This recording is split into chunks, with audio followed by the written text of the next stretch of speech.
Okay, good morning, everyone, or good evening, depending on where you're joining us from today. And thank you for joining us for our webinar on implementation pathways to accelerate EV adoption. My name's Georgia Taylor, and I'm one of the principal consultants at Integrated Transport Planning, or ITP, and I'll be your moderator for the day. We've got some really great speakers lined up for you, so I'll take you through our agenda and a little bit of housekeeping before I introduce them and hand over the floor. Next slide, please. Okay, so just a little bit of housekeeping before we get started. Please take a few moments to make sure your microphone is muted and your camera is turned off to help everyone see and hear our speakers more clearly. We'd like to welcome general discussion via the could we just go back one slide, please? Perfect, thank you. We'd like to welcome general discussion today via the chat function. If you want to share your experiences, resources, or views with others. If you have a question for any of our speakers, please post this in the Q&A function and not in the general chat. And you can see what those two buttons look like on the right side of the slide here to help you with finding those on your own screen. To help us get you the best answer, please specify which of our speakers your question is for. And if you're comfortable doing so, we'd really like you to include your name and organisation in your question too.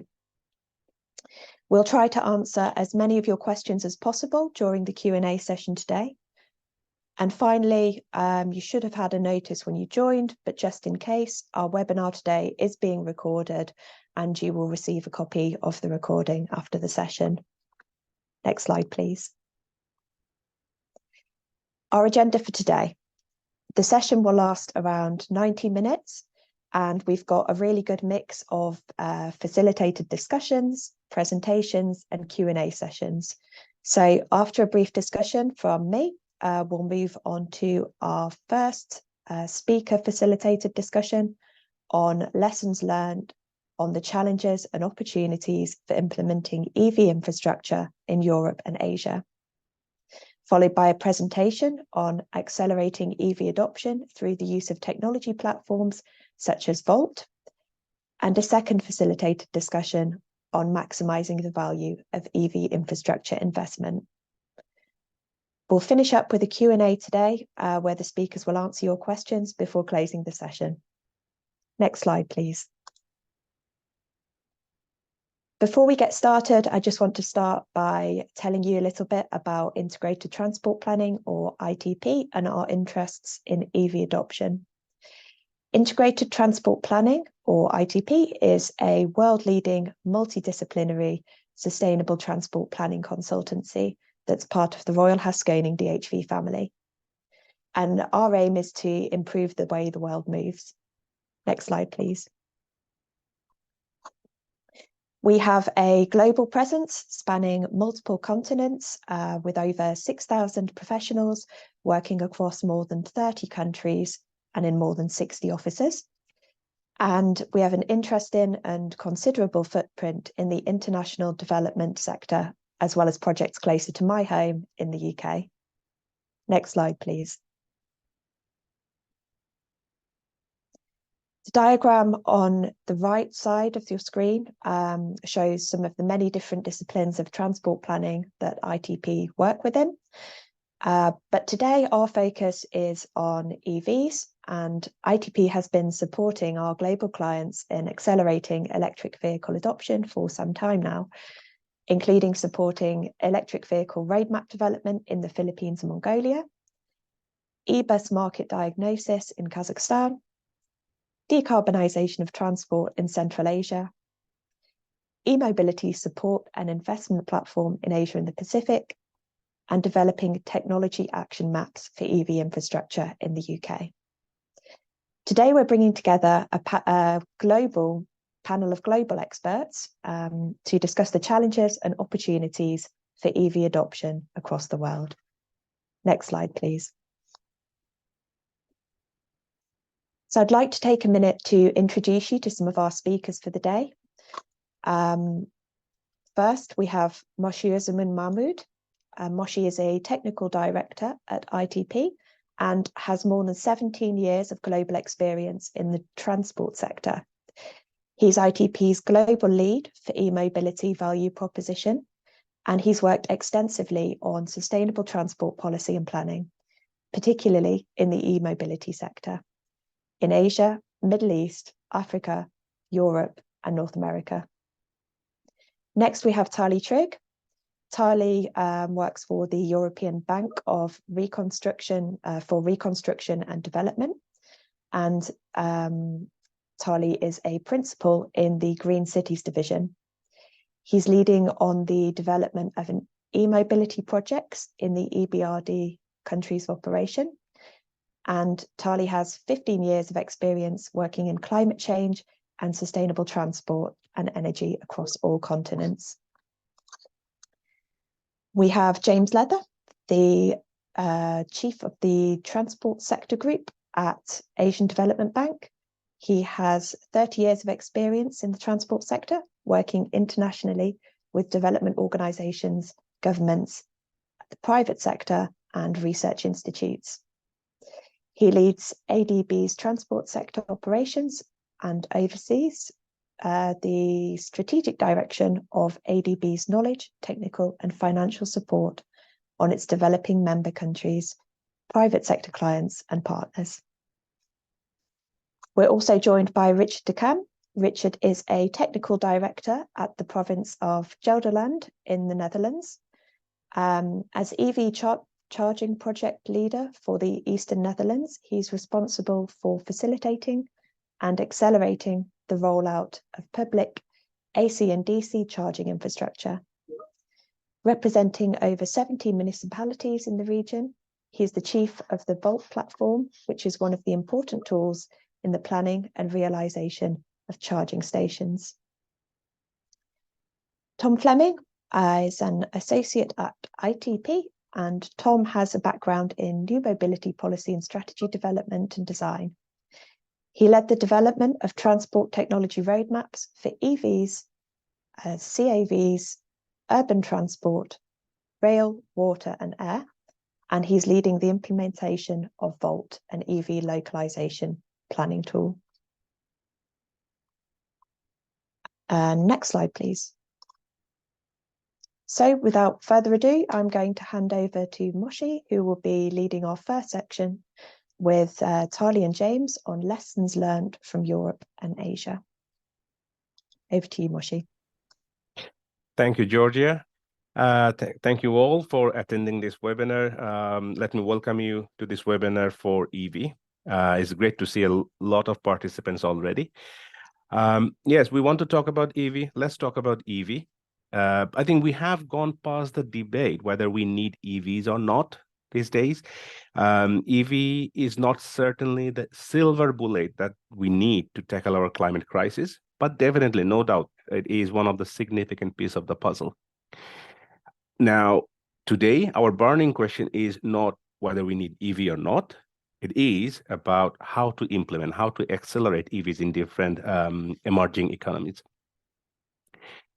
And if we look at EV, the whole value chain of EV, there's so many things where need to be in place, and both public sector and private sector, both of them got a huge role to play to implement EVs. So let's talk about private sector first. What excites private sector most in this market? It's my pleasure to welcome Tali, just to talk about that. So a few questions for you, Tali. We all know the need for private sector participation is significant, but what are the scopes they have to come into this EV space? What are the business model? What excites private sector? And also, if you can elaborate how EBRD is supporting the private sector engagement in the emerging economies to accelerate EVs. So over to you, Tali. Thanks so much, Moshi, and thanks everyone for joining today. Happy to share from the EBRD in terms of what we're doing on the private sector and to share some insights from the private sector. There's a lot to cover there, and I can't possibly represent it all, but I will do my best. And if I could show you just a few quick slides to give you some geographical context, I think that should be helpful.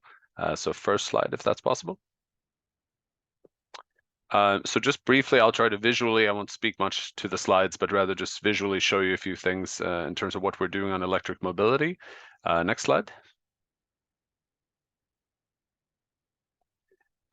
In short, I mean, the EBRD, so first of all, is, if you're not familiar with it, is a development bank. And our main, let's say, product is finance. So it could be concessional loans, also mixed with technical assistance, but also equity, venture capital.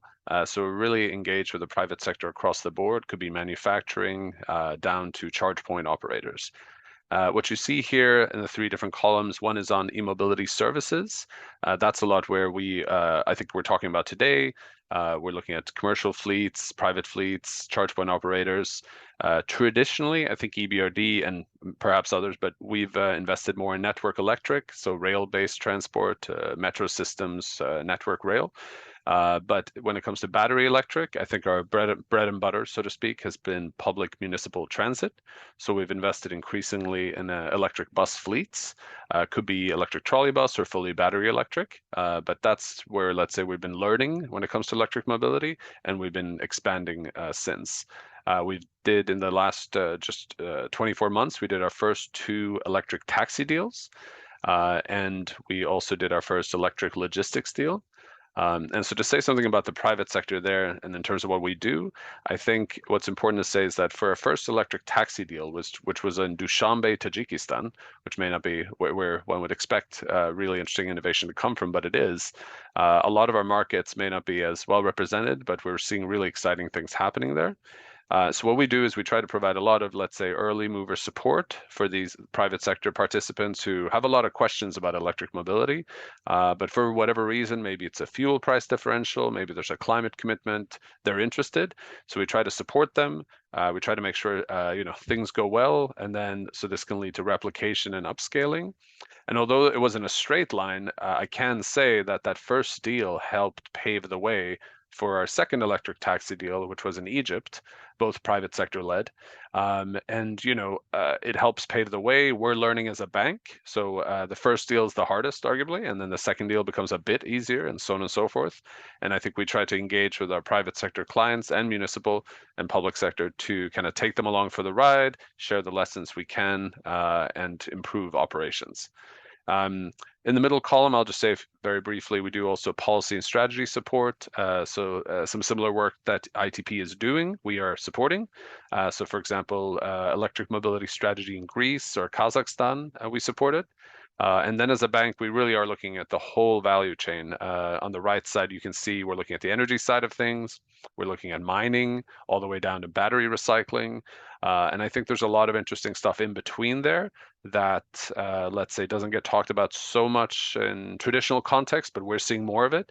I'm thinking of, for example, retrofitting. That's something we're seeing in some of our markets. Charge point operators, which I mentioned, I think there's a lot of appetite and interest there. Hard to say exactly how to proceed, but there's certainly interest and appetite there. Next slide. Here, just a kind of a quick visual representation of the countries we're working in and some of the electric mobility investments. Green dots are network electric, so more classic metro systems and trolley buses.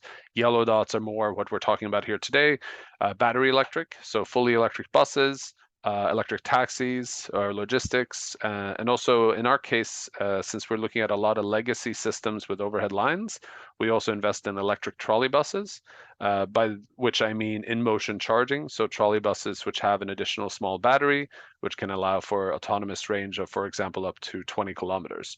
It's not often talked about in electric mobility context, but I bring it up because what we're seeing is that when cities do this, they start to build some capacity and interest in electric mobility writ large, and this leads to other investments in the e-mobility ecosystem. So I think it certainly helps pave the way for other types of vehicle modes and use cases. Next slide. So as I said, our let's say bread and butter in electric mobility investments has been buses, and we could have a whole day. I think there's a week coming up actually in Brussels on zero emission buses. So, but I will just do one slide and to say that there's a lot there. We take a multi-pronged approach. We know there's support needed from authorities. We invest. We support capacity building.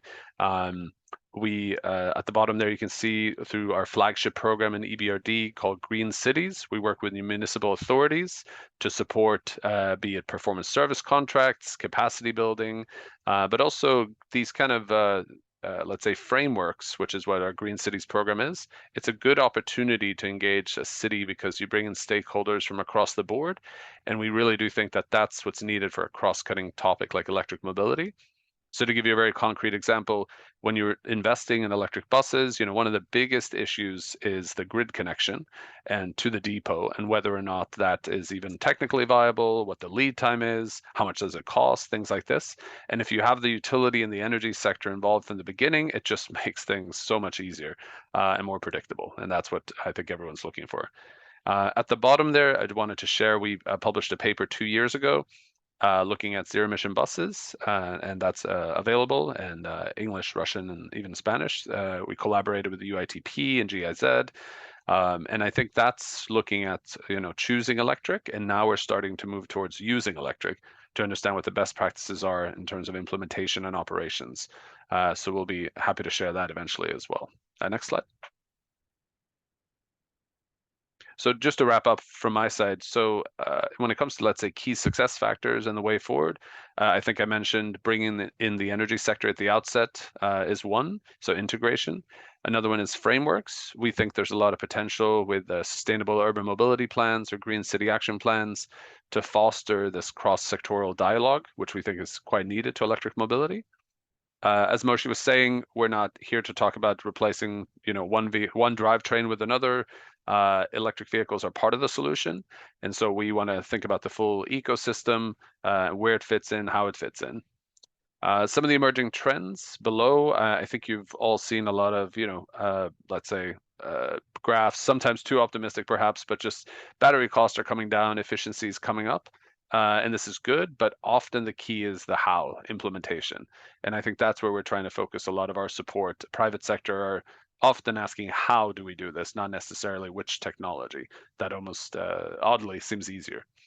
Government support for EV infrastructure, I would argue, is an essential step that can be taken today. It was a question that Moshe had about private sector, and I think to answer it, what is the role of the private sector versus public sector and so on, and this chicken and egg thing of EVs and charging infrastructure. I've always thought that's a bit of a, let's say, a false sort of an analogy or metaphor because both are needed. But what research has shown in the past decade is when can the private sector really take off, and what does the government need to do to enable things initially? And there's no, let's say, one number here. We do see, for example, that around 5% of market penetration of EVs, then you really start to see private sector, let's say, feel fully enabled, charge point operators play a big role and so on. So I think both obviously have to play a role, but the government on a national and city level can do a lot in the beginning to pave the way from a regulatory point of view, or even just to kind of provide some assurance to fleets and others that there will be charging stations. Next point, I was just saying about ecosystems, that looking at it as an ecosystem is the most helpful way. And then the final point is to incorporate smart city elements. Smart city is quite a vague term, can almost mean nothing. It's too much of an abstraction sometimes. But what we mean here is that we're talking about how digitalization really can enable some things. So for example, parking, which is quite a boring subject normally, but in this context, if we're talking about parking and adding smart and digital features to parking and payment systems, if you bundle that with charge points, you start to see things that really take off. And we've seen this in some markets where cities went from not being able to collect any parking revenue, having no charge points at all, and then 5 years later, they're making money and providing EV as a service or charging as a service. So I think there's a lot of potential there to incorporate these so-called smart city elements. So next and final slide.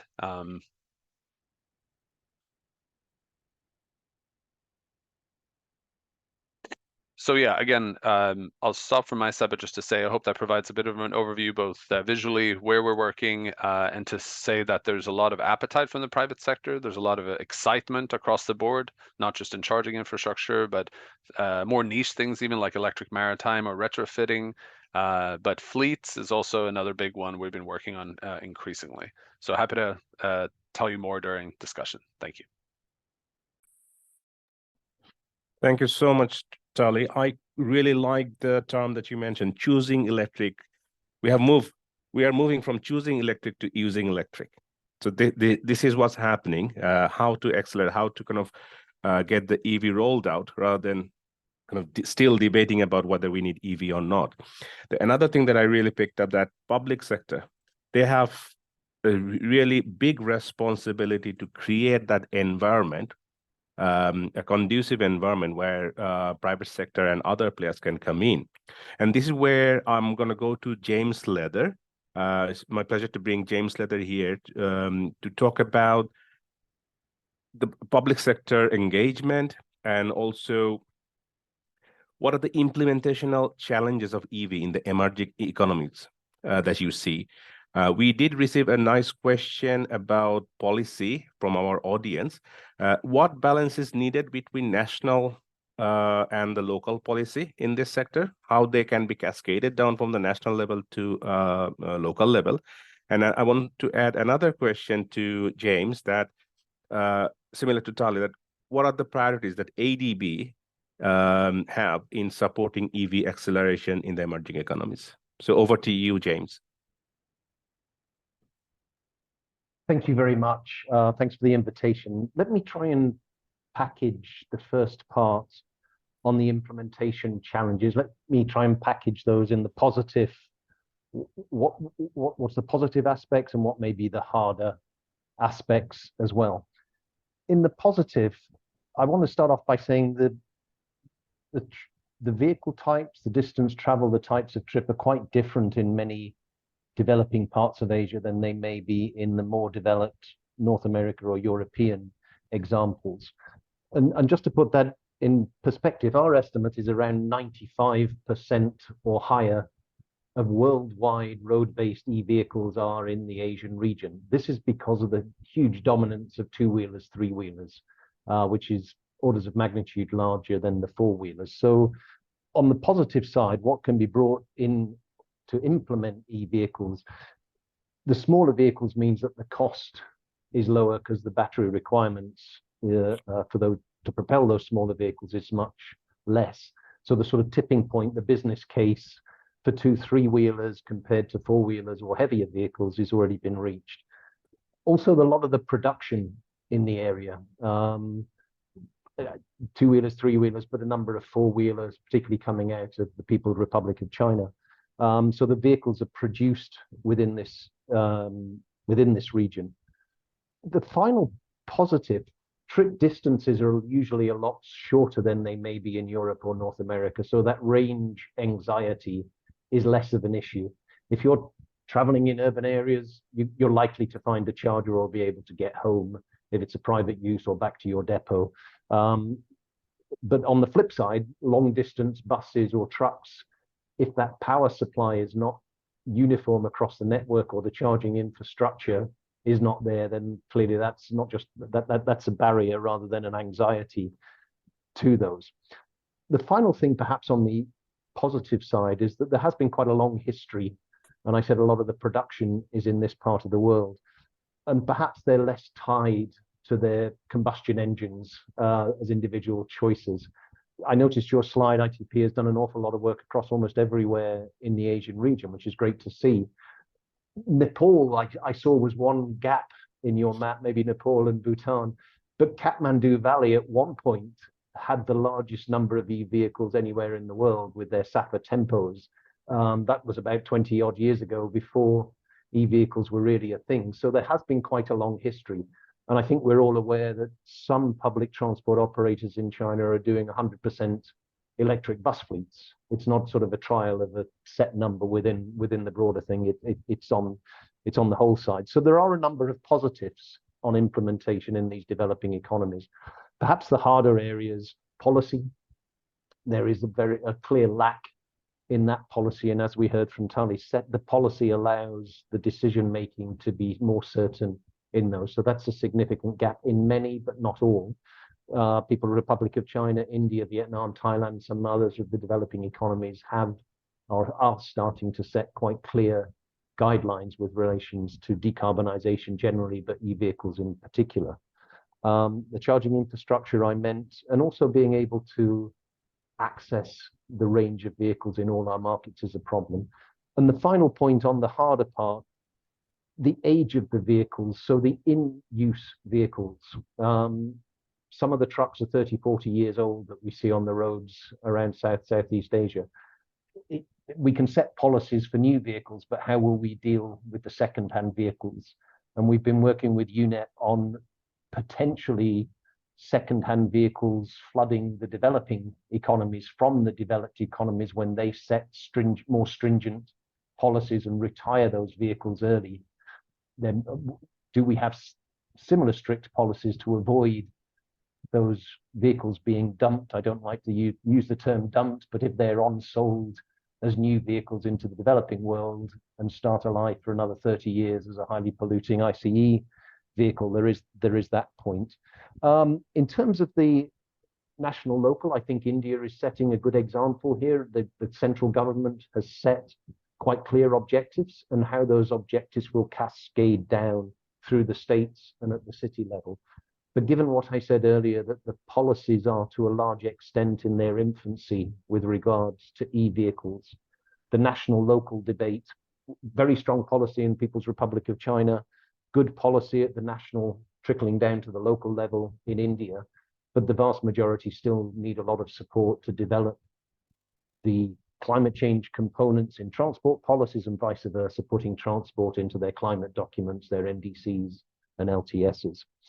Very quickly on our role and our priorities. From what I've said, policy, we want to set a decarbonisation pathway for all modes of transport, but focusing on what's the lower hanging fruits, which is two-wheelers, three-wheelers, urban taxis, urban buses.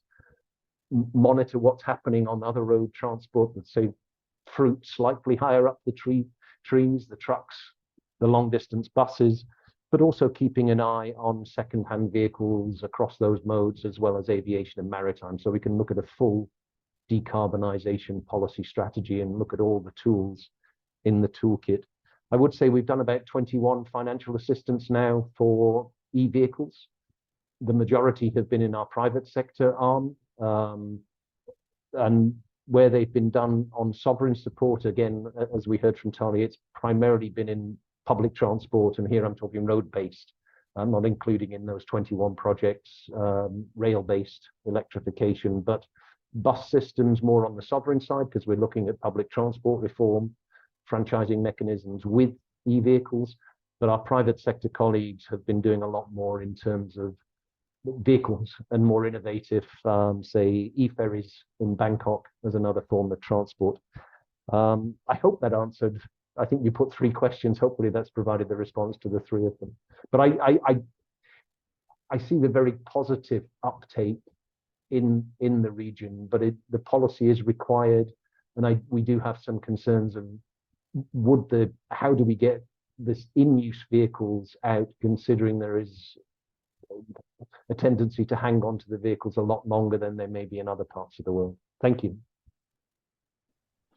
Many thanks, James. It's really informative, and we are getting some questions in the Q&A box. Please write your question in the Q&A box. At the end of this session, we'll have a Q&A session.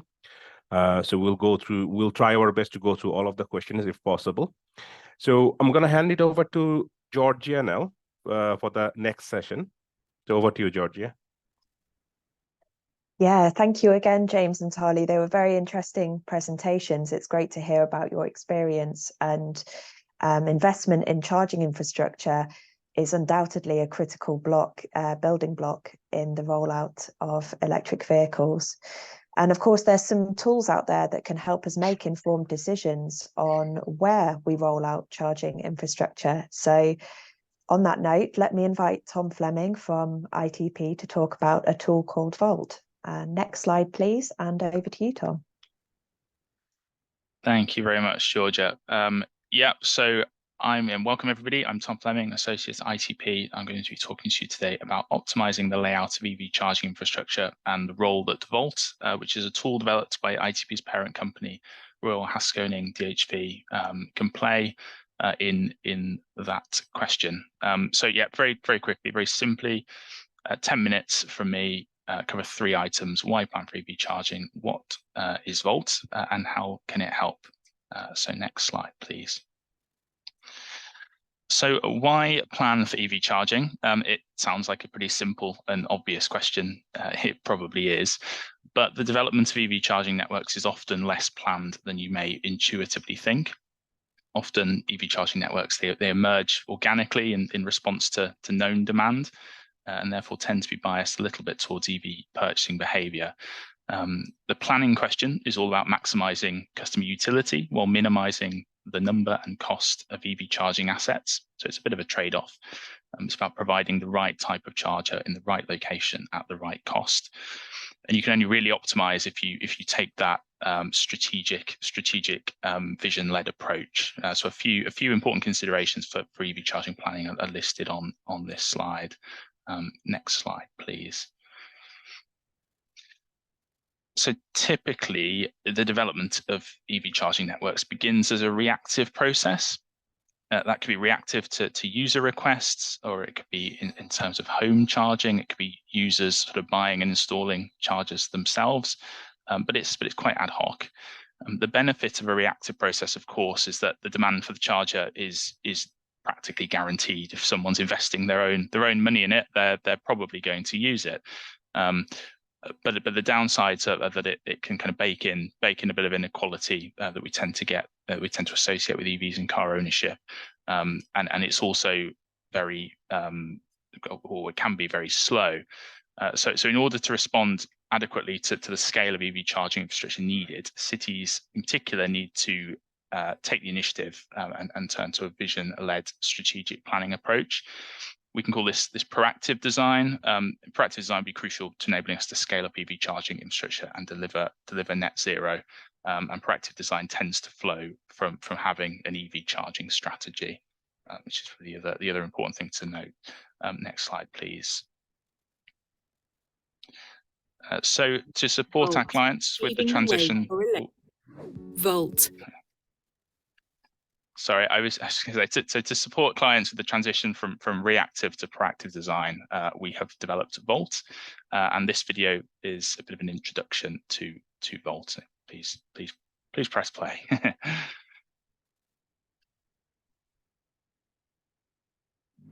Volt, paving the way for electric vehicles. The number of electric car sales is rising globally, which brings a growing need for a carefully planned network of publicly accessible charging infrastructure. Finding the right location for charging infrastructure in an environment that competes for space is a big challenge in our cities. Our growing need for mobility makes this competition even stiffer. City authorities are facing challenges keeping up with the demand for public charging infrastructure, especially now the uptake of electric vehicles is gathering pace. Area-wide network-based planning of EV chargers provides a more cost-effective and sustainable solution than responding to individual requests for ad hoc public chargers. How can we support the rapid influx of electric vehicles, ensuring safe, secure, and sufficient access to charging facilities, while gaining the right value for investments and resources for city authorities? We present our solution, Volt. This data-driven platform helps to plan and manage the public charging network in our cities, enabling a faster, more efficient rollout of a coherent, robust network that meets the current and future demand. How can Volt contribute? It provides a clear and concise overview of the current and projected future demand for charging stations across the city.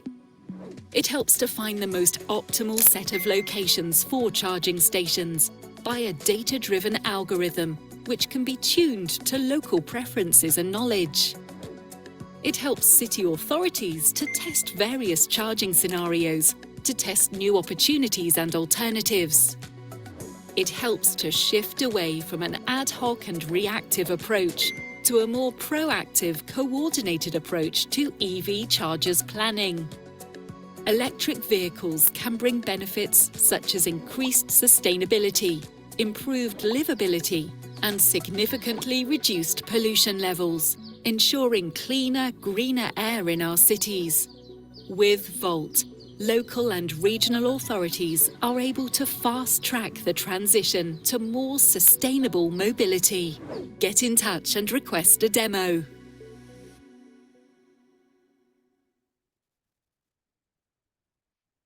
Superb. So next slide, please. Perfect. Okay, so this slide just tries to recap some of what was set out in that video. It's important to note that Volt is an EV charging planning and management tool. It's also a location intelligence tool, and it's best suited to the planning and management of area-wide destination charging networks, and particularly at scale. So it does adopt an algorithmic approach, which I think is useful because it's therefore very objective, and it's taking data and sort of known factors to build that network. I guess sort of the first development of Volt, we really was built it from highway assets and electrical assets. So thinking in terms of physical infrastructure. Increasingly, we're trying to take it into the domain of socio-demographic data and policies as well. So I don't know, just very simplistically, if you wanted to say, well, I want 2 charge points on every street in my city, you could program Volt to do that, and then it would tell you where the best 2 places in every street were to give you that network. So highly customizable, and we get deployable in lots of contexts as well. So yeah, that's a quick recap there. Next slide, please. So this is a bit of a look at the Volt interface in its simplest form. Here we have the city of Arnhem in the Netherlands. Arnhem's a city of around 160,000 people, and this map is showing the charging network, both existing and planned in Arnhem. The blue points represent the existing network, and then the points of other colors are the future network. So within this, green dots highlight sites that have been identified by Volt and have been approved. The yellow ones are currently awaiting review, and the red ones are points that have been rejected. So it's important to note that sort of Volt is a tool.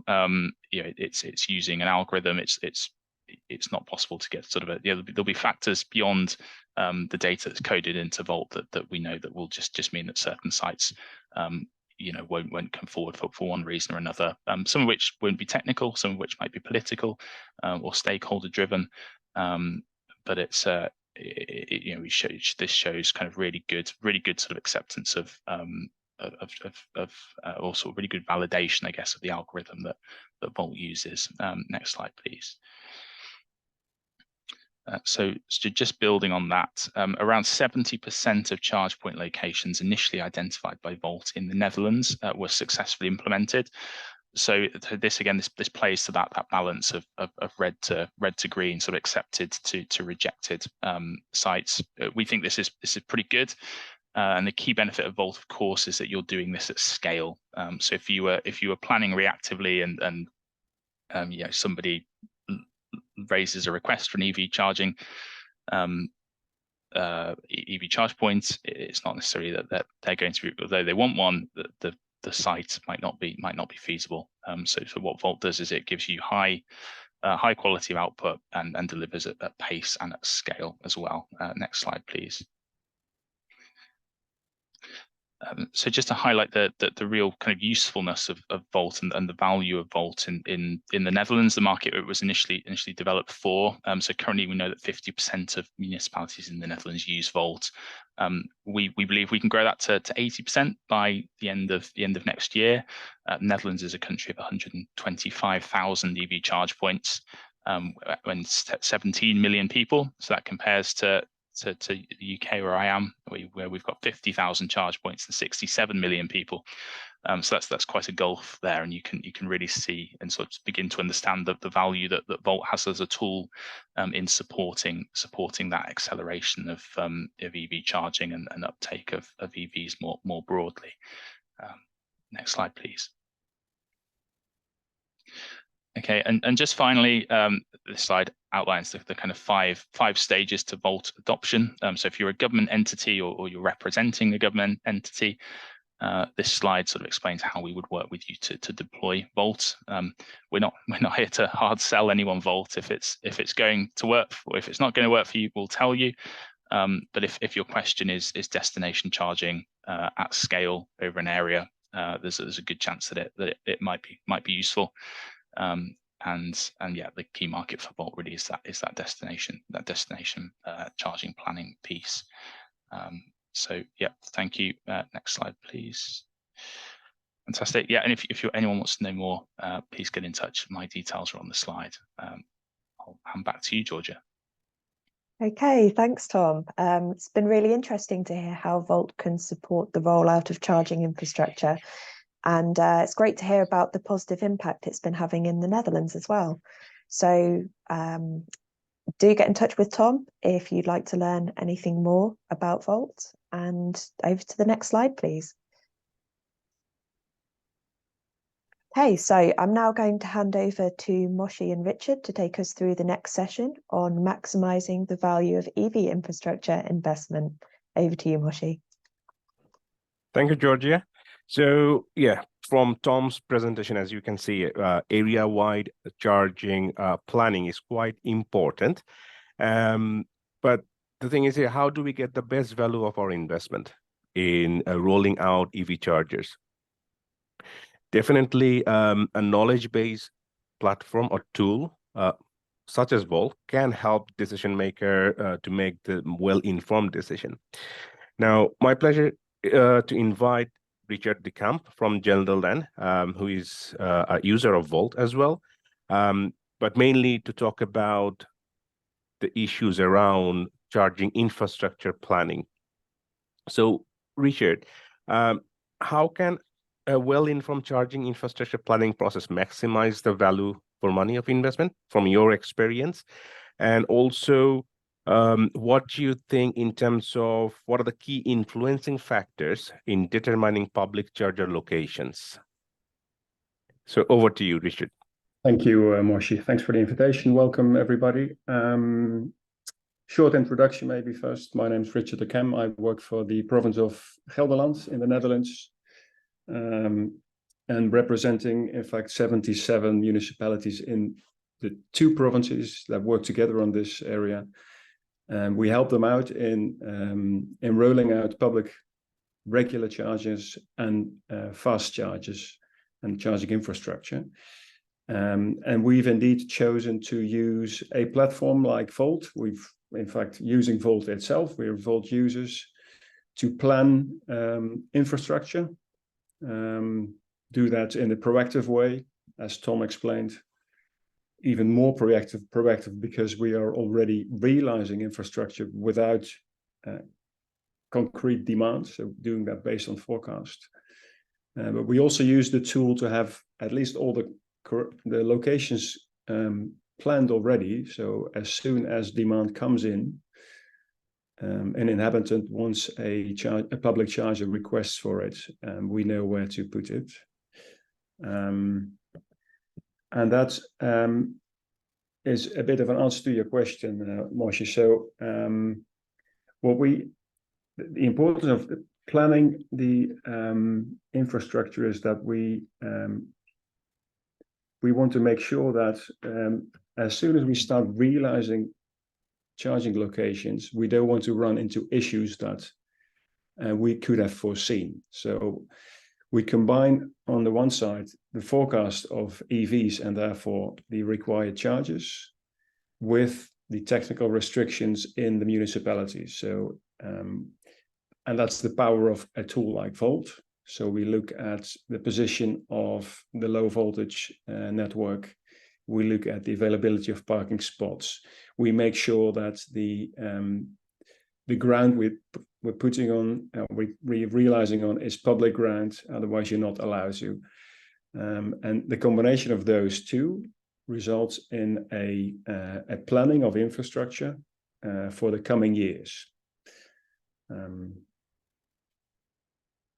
As an answer to your question. Yeah, thank you. And I mean, how do you determine, and what are the key factors that helps you to determine it's a fast charger, slow charger, destination-based charger, and the area that you select? Is there any kind of specific influencing factor that you look at? Well, we make a distinction between, of course, between the regular charges and the fast charges, and the locations in which you place the regular and the fast are slightly different. For the regular charges, we follow the what I've just explained, and we really look at forecast, which is rather reliable. We have the technical restrictions in the streets. And that results in possible positions. For the fast charges within the municipalities, we really look at those positions where a lot of people come and normally stay only a limited amount of time, let's say 20 minutes to half an hour. Mm-hmm. Those are that's within the boundaries of within a municipality. Those are the locations that we look at. Of course, that's different to the ones near the motorways and the other main roads. Yeah. Okay. Now, thank you so much, and thank you so much for your time. So I think we are now we can move on to the last session, which is basically Q&A. We are getting a lot of questions on our Q&A box. Plus, as part of the registration process of this event, people send a lot of really interesting questions for our panel members. So we can start with our Q&A session. And please do send any other follow-on question to our Q&A box, so we'll try to address them. So to start with, I want to start with a very interesting question around policy. There's a question came in saying, for a city looking to meet 2030 net zero targets, what are the 3 critical success factors behind rolling out a successful EV scheme? I want to get Jamie's thought on this question. Sorry, 2030 would, certainly in developing cities, that's quite an ambitious target. So again, it comes back down to the policy, but as a net zero by 2030, again, looking at the age of these vehicles,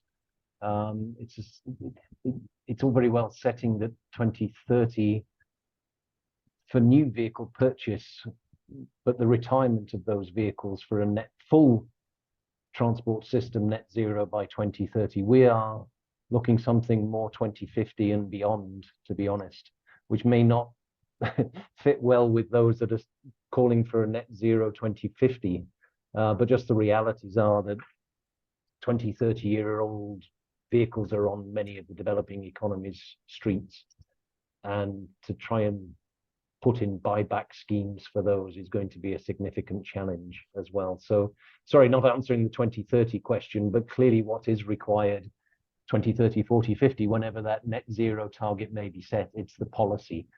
That starts the debate, and then it triggers down to the better informed decisions that can be taken once clearer policies are set. And if I may take the opportunity, sorry, monopolizing it, but I noticed the point on price parity, because I think that's also linked. The purchase price and the operating price if those two things are combined, and it comes back to sort of this perfect knowledge, the lighter vehicles or the heavier vehicles that travel more, taxis and buses in urban context, the operating costs will offset the higher capital purchase price for those, the lighter two-wheelers, three-wheelers that dominate most of the private vehicle fleets in Southeast Asia.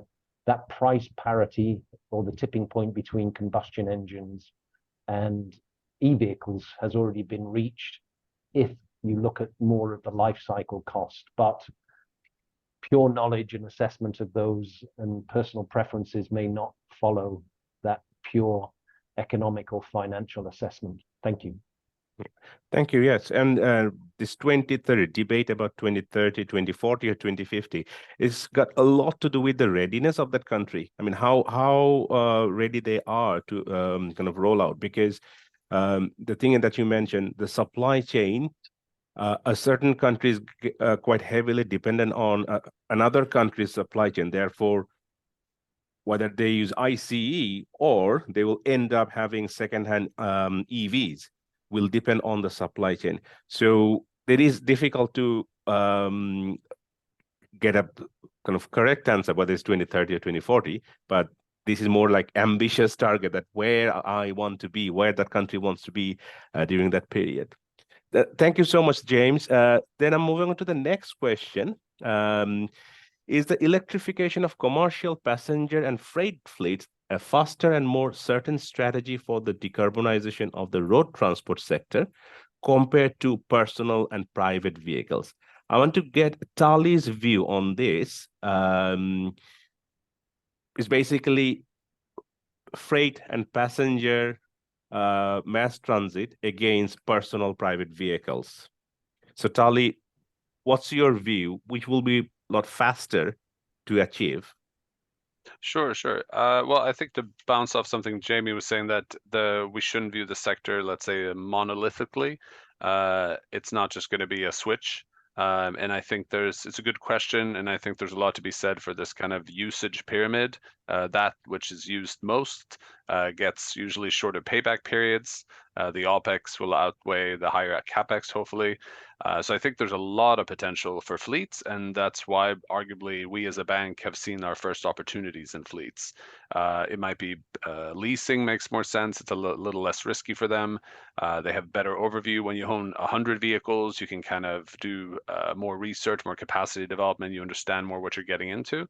So I think fleets, yeah, certainly make a lot of sense. And it's a very good place to start. And that's arguably why we've started in this area. Thank you. And then a question to Tom. One missing element in almost all discussion related to charge anxiety and uncertainty. There are different ways to mitigate that, but there's one specific question about app-based application. Can an app-based application help to reduce that range or charge anxiety? Yep, good question. It can, and it can certainly help. I think we really want to think in terms of a seamless experience with EVs. So there are various pain points if you're a user to using an EV or maybe to adopting an EV, and some of that is around charge points availability, knowing where charge points are, knowing that they're going to work, and the booking piece potentially as well. So if you've got an app that's able to draw all that together, then that certainly helps. But also an app can't do everything. So fundamentally the infrastructure needs to be there. It needs to work. We used to talk a lot about range anxiety, and range anxiety I think is still very, very relevant in many parts of the world. But increasingly, certainly in Europe, we're kind of moving away from range anxiety towards charge anxiety. So quite often, some people that they have the batteries in their EVs are such capability that they're charging at home is sufficient, and they rarely have to charge elsewhere. but that's not the case for everybody, and then charging anxiety becomes a much more important piece of the jigsaw. But I think if we think of the end state, I like to think back to maybe where we were with GPS and satellite navigation technology maybe 20 years ago, where you had a sat nav system that told you how to get from A to B, then it told you how to it told you live traffic conditions and what have you as well, and eventually I see EV charging going in the same direction, where actually it's just your connected car or vehicle sort of starts to do all of the thinking for you, and then we're kind of going beyond apps even. So your route is telling you not only how you're getting from A to B in the quickest or shortest time, it's also planning your charging for you, and maybe all you have to do is confirm the recommendations that it's putting forward. But it's all part of a pathway, I think, that we're on. So yeah, apps important part of the rule, important part of the jigsaw, but not the end, not the only solution. Thank you, Tom. The next question is, what challenges do you face collecting data to measure the before and after impacts of your funding? And can we ask James to come in on that one, please? Sure. It depends what we have a number of priorities internally of our performance indicators. One of them is how much finance we're providing. So that's a monetary number related to our investments. We also try to keep a tab on the CO2 impacts with and without our assistance, which is harder to measure with certainty. Particularly, it's okay if you're talking fleet vehicles and you're able to sort of monitor that if the buses return to the depot. But when you're looking at investments more in the private sector beyond the fleets, it's harder to measure the CO2 impacts. We can measure how much finance we have in there. The other area where we tend to struggle on data is just the sheer number of vehicles and distance traveled and the type of diesel or gasoline engines that we're dealing with, because vehicle registration, annual registrations, upkeep, odometer readings is not as kept as well as it should be. So one thing we are putting in those decarbonisation pathways is to enhance annual data collection, vehicle inspection and recording of what is happening at the city level or the regional level, the national level, and trying to make sure that that database is initiated, kept up, and that would allow us to better measure the performance, whether that's operation CO2 reductions or financial support as well. Thank you. Thank you, James. The next question is, many new innovative services are SMEs and startup led. What help is there to pitch to international development banks to support those SMEs and startups? And that's a question for both Tali and James, please. James, do you want to go ahead? I'll kick it off. So that's a very good question, and I think it's a very exciting area. As I mentioned, EBRD does, for example, VC financing and equity, which was surprising to me before I joined the bank, to be honest. And I think it's really useful for some of these areas and players like charging infrastructure. That's something where it's quite hard because, again, there's no loan to take, there's no assets yet, there's only projected users in the future. That gets quite tricky, and that's a very good place for banks, the development banks, to play a role to help the charging infrastructure ecosystem kick off. A few others like retrofitting, then you're talking about quite new technologies in a sense. That's another area. Charging as a service also, where you're integrating transport and energy. I think a lot of it comes down to that if commercial banks, don't have familiarity with it, they shy away, and development banks by design shouldn't. Do we always jump headfirst in? Maybe not, but this is an area where we need to get more involved. Thank you.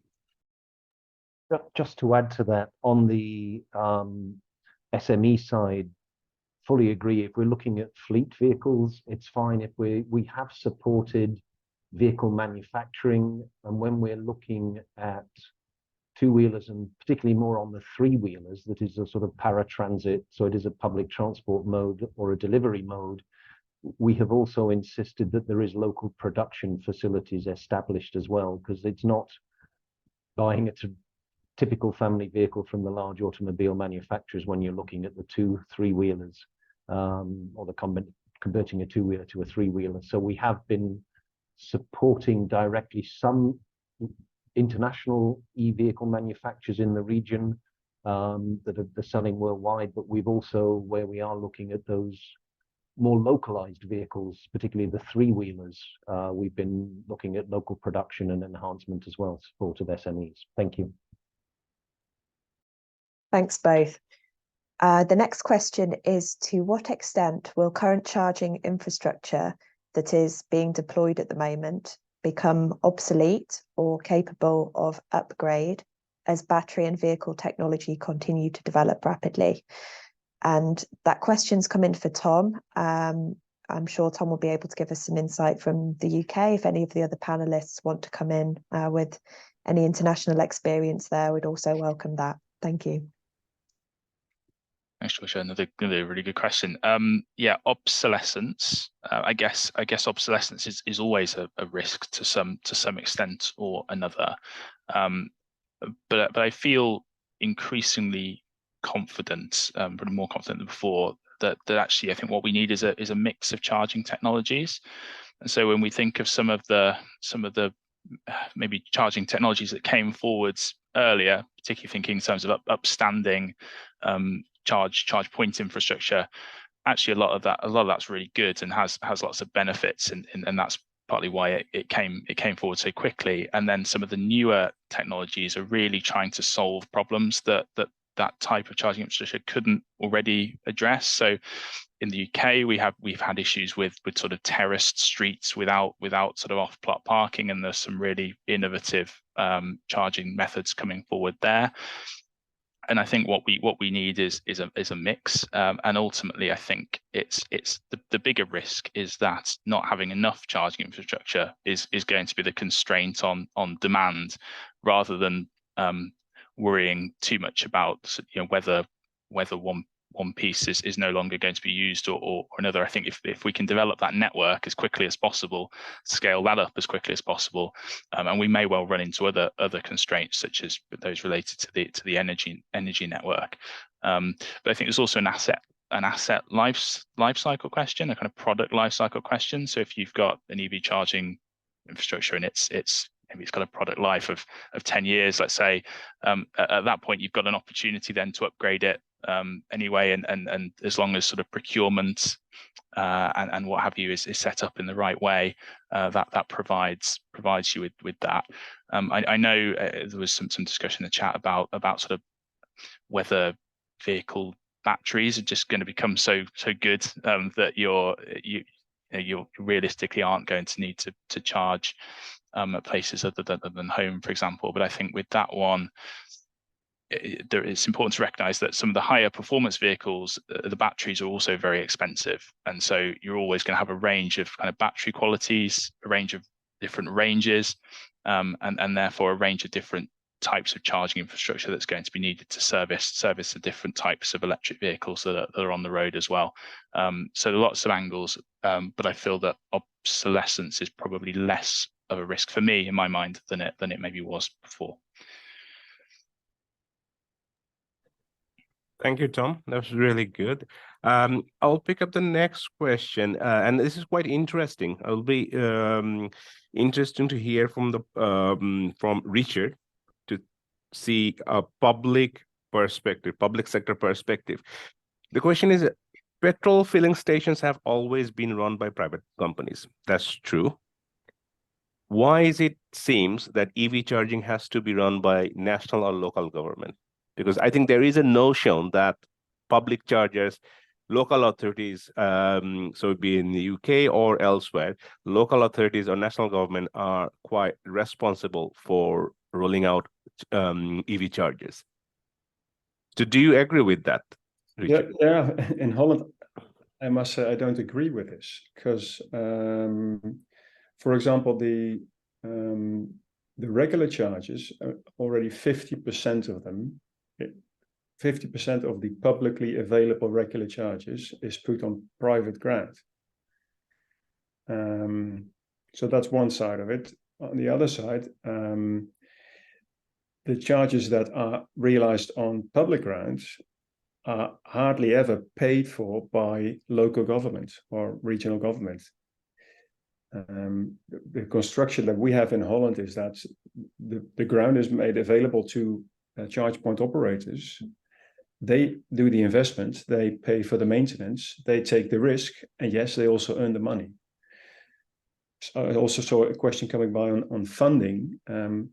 So in Holland, at least, the situation is that local authorities hardly ever, unless they explicitly take this role and they want to be in charge there, but hardly ever there's money going from the local governments to pay for the realization of the charge infrastructure. Excellent, thank you. The next question, I'm going to bring Tali in here. This fuel or fossil fuel car purchase ban that we talked about 2030 or any other countries for another year. What do you think should be the main priority before fossil fuel car purchase ban? So Tali, over to you. Sure, thanks. I mean, I think it's not, either or kind of thing, and I think it shows a lot the importance of policy signals. It was mentioned before that not only is there Moshe, you said it, not only is there the demand side, but there's the supply side. So, we talk to a lot of our clients and countries who say, well, we're not ready for electric mobility. That'll be later on. And we try to always kind of send the message that, electric mobility is a marathon, not a sprint. And it's coming, and getting ready is never a bad idea, because not only is there the demand side to consider, but as you just said, the supply side.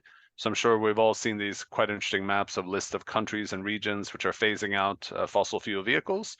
But if you look at the OEM side, it's also quite something. They're also phasing out fossil fuel vehicles.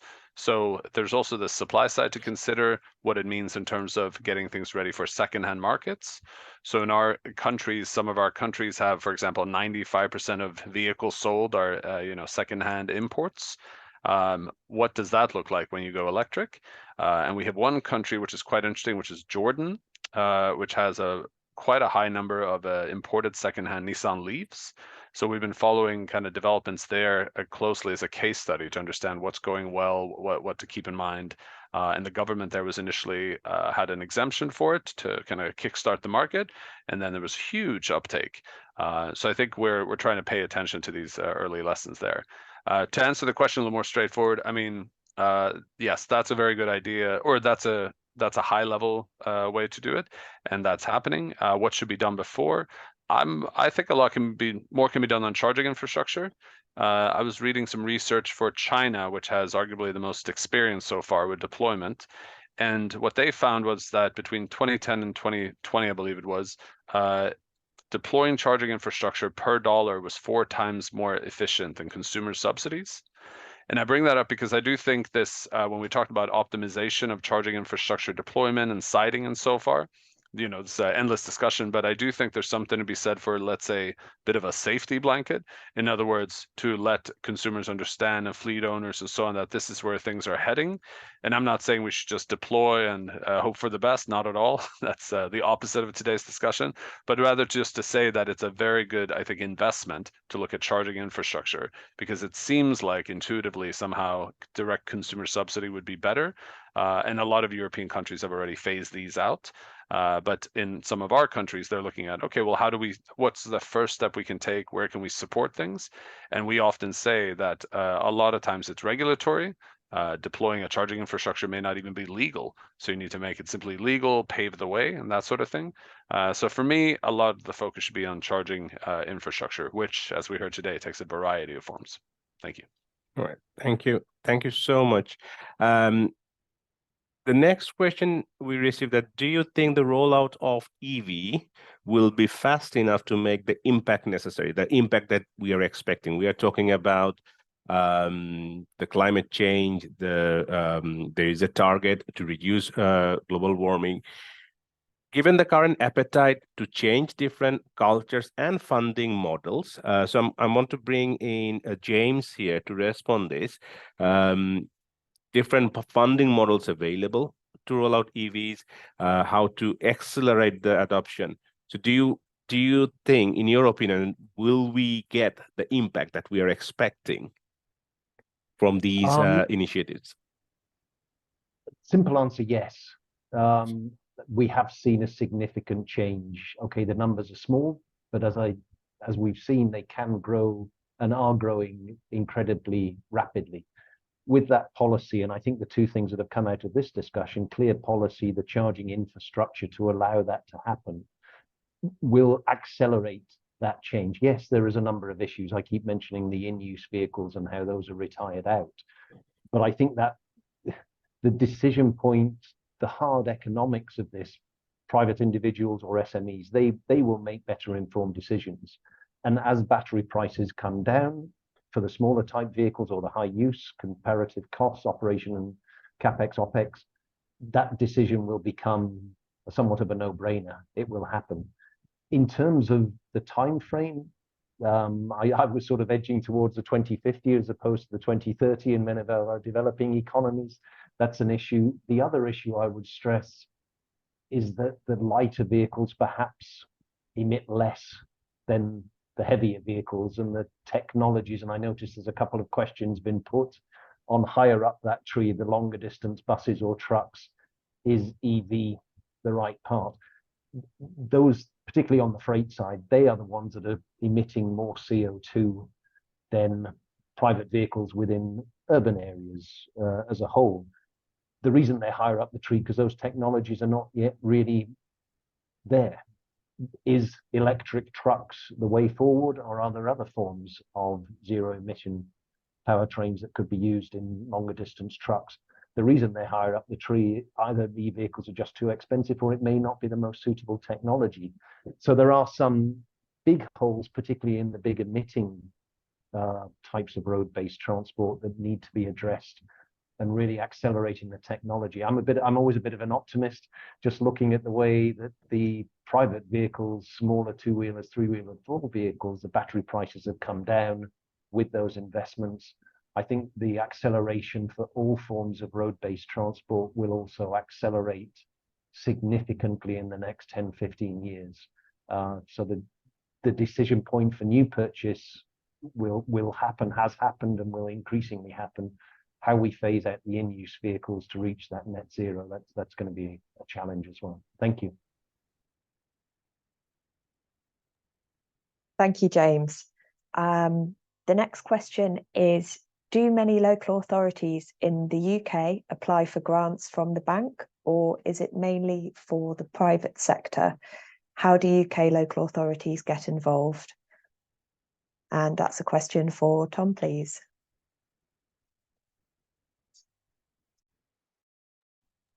Thanks, I think Georgia.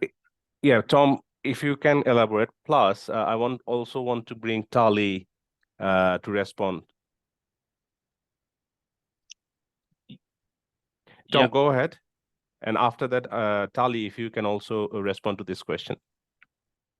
Okay, yeah, no problem at all. Yeah, I mean, so UK local authorities, many. I know there are some local authorities on this call. Be aware that there have been various sort of rounds of funding available that sort of central government makes available, and sort of bid-based funding. This in the past has been quite focused on charge point infrastructure itself, so quite narrow in focus. And most recently, I think with the Levi Fund, there's a recognition of the need to also develop skills and strategies to enable the transition as well. So funding's not only been available for providing the infrastructure, but also for developing some of the strategies and some of the skills and jobs and posts that are also needed, because EVs are kind of a new area, even in the UK, and not every local authority is sort of set up to really implement EV networks at scale and has the resources to do so. So I expect this is a trend that's going to continue, and yeah, that's probably it from me. Talia, I don't know if you want to come in.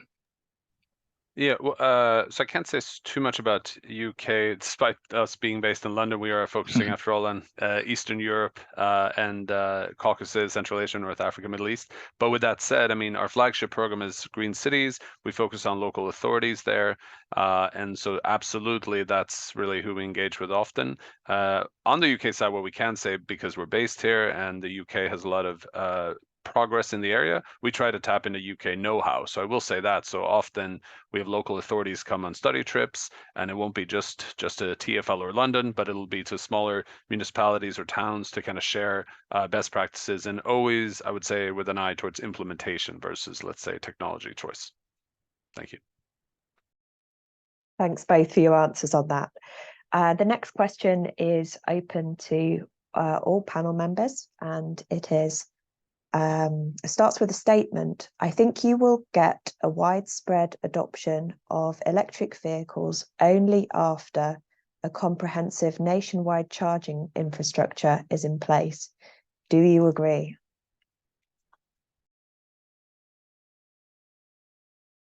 Would anyone like to come in on that one first? I don't mind taking that one, Georgia. Yeah, I mean, I guess it depends on what your sort of ambition is for that adoption. I think what we're seeing, particularly in the UK, is actually really most people will charge. If we're talking about private cars, they'll charge them at home.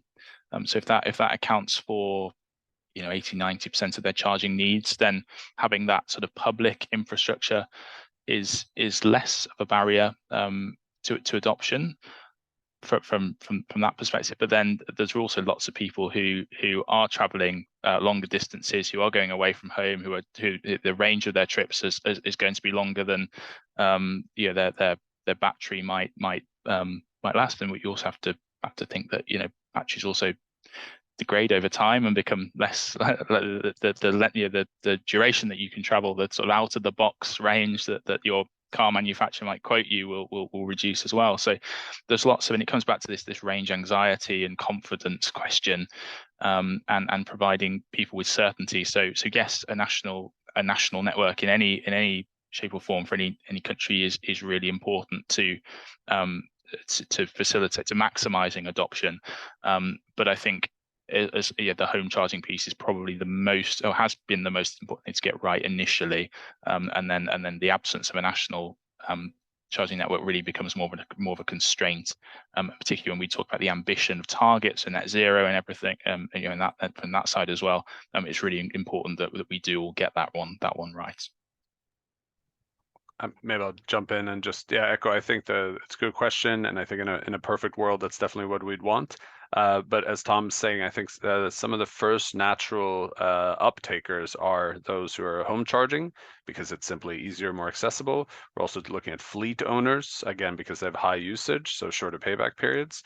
And I think what we see is probably that's how we end up getting towards that 5% I was mentioning about market penetration. And then you have the kind of learning effects, the laws are in place, charge point operators start to come into place. I think that's why it's so important that we look at it as an ecosystem. All of this is helping each other in another way. I saw some research just published this week saying that for leading EV markets, it took 6 years to go from 1% to 10%, and then another 6 years to go from 10% to 80%. That's not necessarily the curve everyone will follow per se, but I think it says a lot about the difficulties, certainly in the beginning, and then it takes off. But you have to take into account different kind of country conditions. I remember seeing an old survey in the States showing that I think it was 12% of Americans drive over 100 kilometers per day, but 50% think they do. And that's important because when you're planning charging infrastructure, you actually have to think about the 50%. In other words, you have to think about where people think they need to go also, which is, a very hard thing to model. And I think that brings the importance of today's discussion to point, I hope. Thank you. Excellent, thank you. We are almost at the end of this webinar. I think we have room for one or two more questions, and I want to get Richard's view. I think this is a question that our UK local authority will want to know from you, learn from the Dutch your experience in the province. Is your funding stream for charging infrastructure rollout steady and stable? Yeah, it is in fact related to my previous answer. As I said, the government, local government, national government do not pay directly for the realization of the infrastructure. Of course, there's people supporting the municipalities and the provinces to have it all going. But there's no funding for the charges itself, if that's meant, because the construction is such that the commercial parties, the CPOs, are the ones that do the investment, and as I said, earn the money, but also take the risk. Okay. I hope that answers the question. Okay, sure. No, that's fine. And this is probably our last question. This is about Volt. What relationship do you have with the DNOs in the UK? Does your algorithm include grid capacity constraint? So it's a question for Tom. Does Volt include grid capacity, grid information in the algorithm? So the key piece of electrical information in Volt is really the low voltage power network. So having that data from the DNOs is crucial. That sort of tells you where your connectors are and how you minimize the cost of kind of connecting charge points up to the network.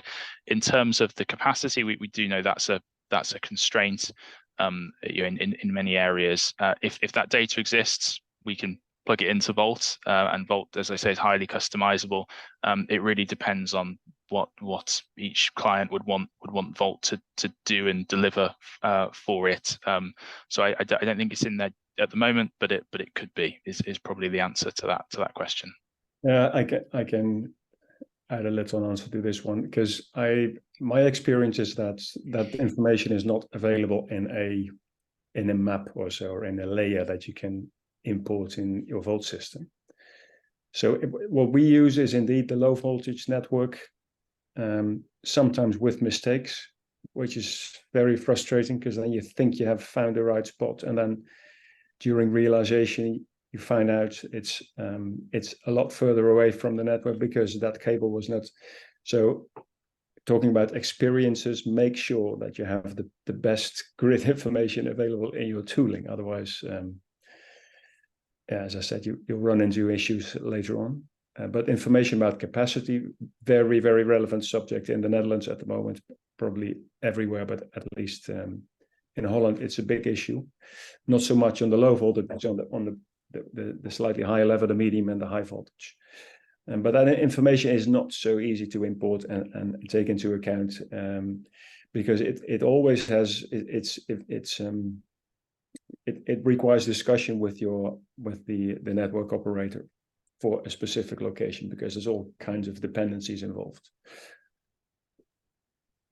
Hey, thank you both. We are going to bring the Q&A discussion to a close now, and thank you all for your fantastic questions that you've shared with us. Unfortunately, there were so many that we've not quite managed to get through them all today. For anybody who is still waiting for an answer to their question, who didn't hear an answer today, if you wanted to follow up with us via email, we will try and get those answers over to you from the most relevant panelist. And as we bring this webinar to a close today, I just want to say thank you for attending the webinar. I hope you found the session very useful, and I'm sure that you will join me in saying a big thank you to all of our fantastic speakers as well for their presentations today. And the recording of the session will be shared with you, as I mentioned at the start. So thank you once again, and we hope to see you on another webinar soon. Thanks.